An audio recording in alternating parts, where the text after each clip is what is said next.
नमस्कार। देखो, SSC GD, ठीक है। आज मैं एसएससी जीडी के बारे में बता रहा हूँ कि एक बार में फर्स्ट अटैम्प्ट में एसएससी जीडी कैसे क्रैक होता है। ठीक है, प्रश्न आएगा कि मैंने किया है कि नहीं किया है, वो तो आप जानते होंगे।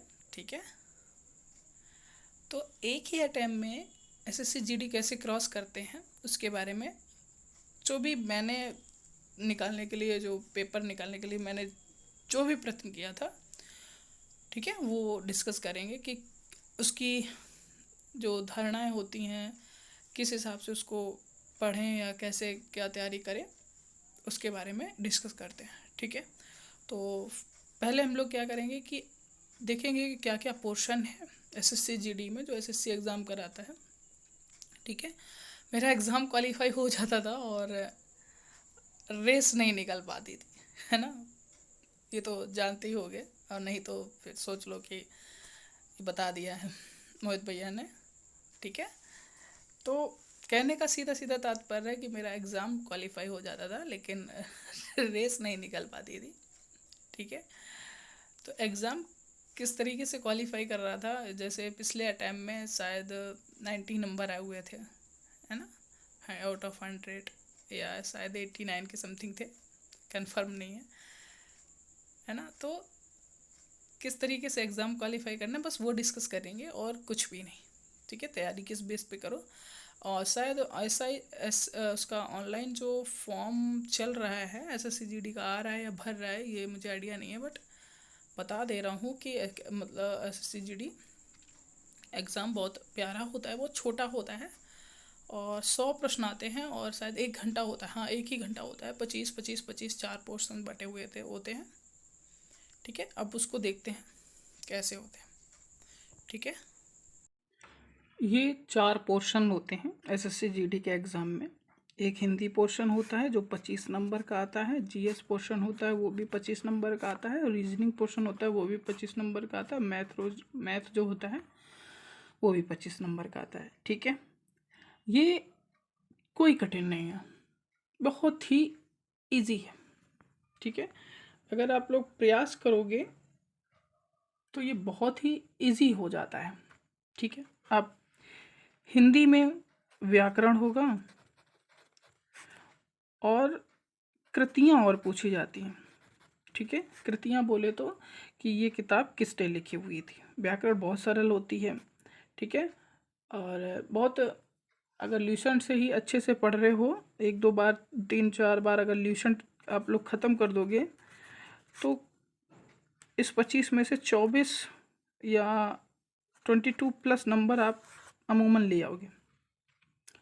ठीक है, ये बहुत इजी होती है। हिंदी हिंदी में बहुत सिंपल सा फंडा है हिंदी का, सब कुछ है, आराम से पढ़ लो, और जो कुछ है वो सब आता चला जाता है। ठीक है, ल्यूसेंट की एक हिंदी आती है, मैं मतलब उसी से तैयारी की थी।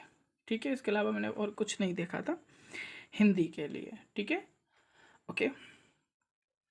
रीजनिंग और मैथ, ठीक है, अब जिसमें मैथ जिसकी अच्छी होती है उसकी रीजनिंग ऑटोमेटिक ऐसा कुछ होता है कि अच्छी हो जाती है, और जिसकी रीजनिंग अच्छी होती है वो मैथ को थोड़ा कंप्लीट करे और वो हो जाता है, अच्छा हो जाता है। ठीक है, अब कहेगा कि जो जिसकी मैथ ही नहीं उतनी अच्छी है, तो अब उसके लिए क्या होगा, बेटा मेहनत तो करनी पड़ेगी।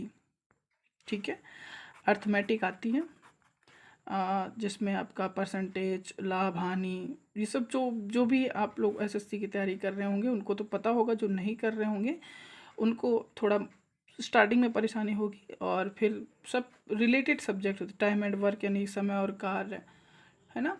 और शायद ट्रिग्नोमेट्री बहुत हल्की सी आती है, मुझे इतना याद नहीं आ रहा है, बट बहुत ही हल्की सी आती होगी, अगर आती है, वो जो नॉर्मली सवाल जो होते थे। ठीक है, आप पढ़ोगे तो बहुत ही मामूली मैथ होती है, मतलब आप ये समझ लो कि जो 12th है ना, 12th प्लस एग्ज़ाम होता है, और 12th प्लस एग्ज़ाम में क्या कितना कठिन होता होगा, कुछ भी नहीं।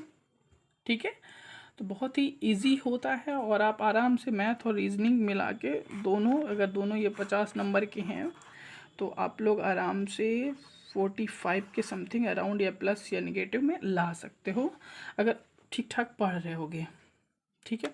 पढ़ने का मतलब क्या हुआ है कि मिनिमम आप लोग जब सबके लिए टाइम 6 आवर दे रहे होगे, ठीक है, या फिर कंटिन्यूसली दे रहे होगे तो 4 आवर में कंप्लीट हो सकता है, लेकिन मेरे ख्याल से 6 आवर अगर आप कंटिन्यूसली दे रहे हो तो एग्ज़ाम क्वालिफाइड हो सकता है। क्योंकि पता नहीं रहता ना किस हिसाब से प्रश्न आ रहा है, कैसा क्या आ रहा है। जब आप सब ठीक तैयारी करो, डायरेक्शन जो भी उसका सिलेबस है उसके अकॉर्डिंग चलो, ठीक है।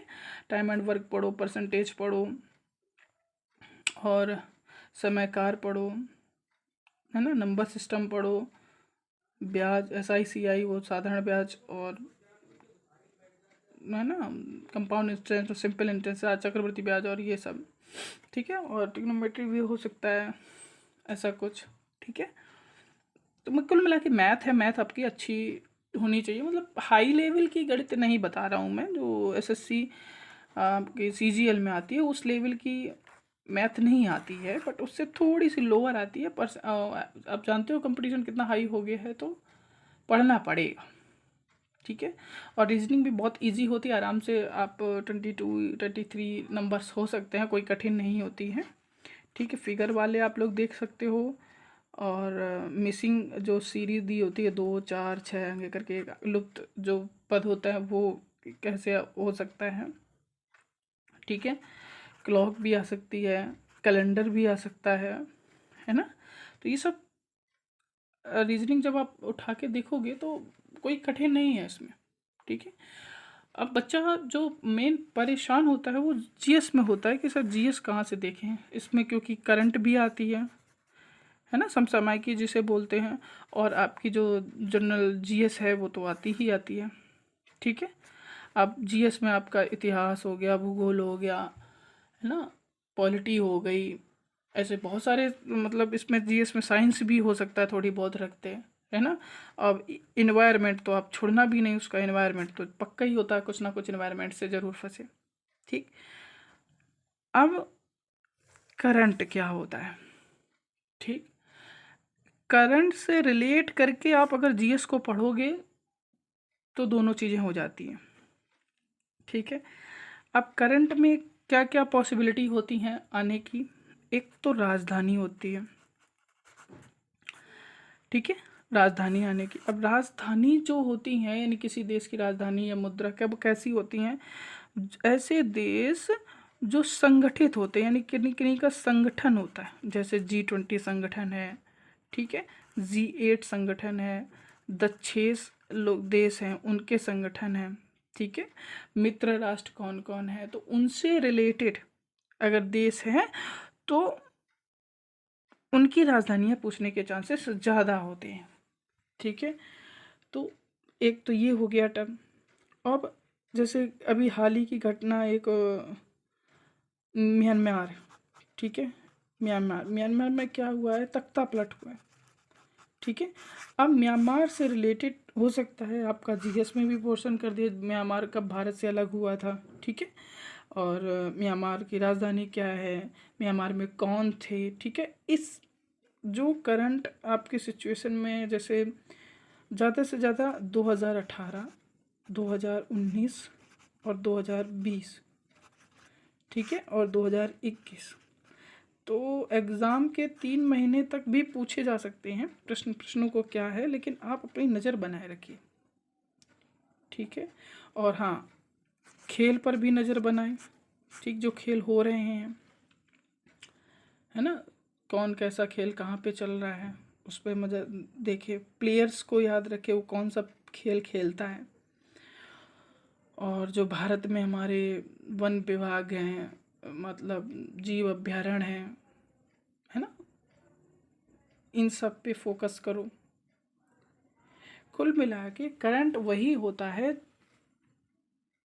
जो देश विदेश में, मतलब ऐसा करंट होना चाहिए जो अपने देश और विदेश से कुछ रिलेट की करे, ठीक है।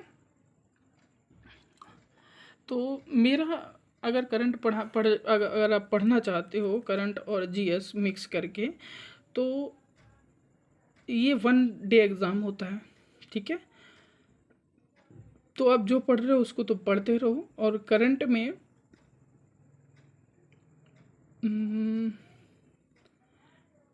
एक तो मेरा एक चैनल तो बहुत अच्छा रहता है करंट, उसके लिए मैं सबसे कहता रहता हूँ नेक्स्ट एग्ज़ाम, ठीक है। आप उसको मॉर्निंग में देखिए और 15 प्रश्न देता है और आराम से आप उसको हैंडल कर सकते हो, ठीक है। और उसी से रिलेटेड जीएस होता है, बस इतना होता है, कुछ हैवी नहीं है, आप एक ही बार में आपका निकल जाएगा, ठीक है बेटा। और कोई समस्या हो तो बताना, ठीक। All the best.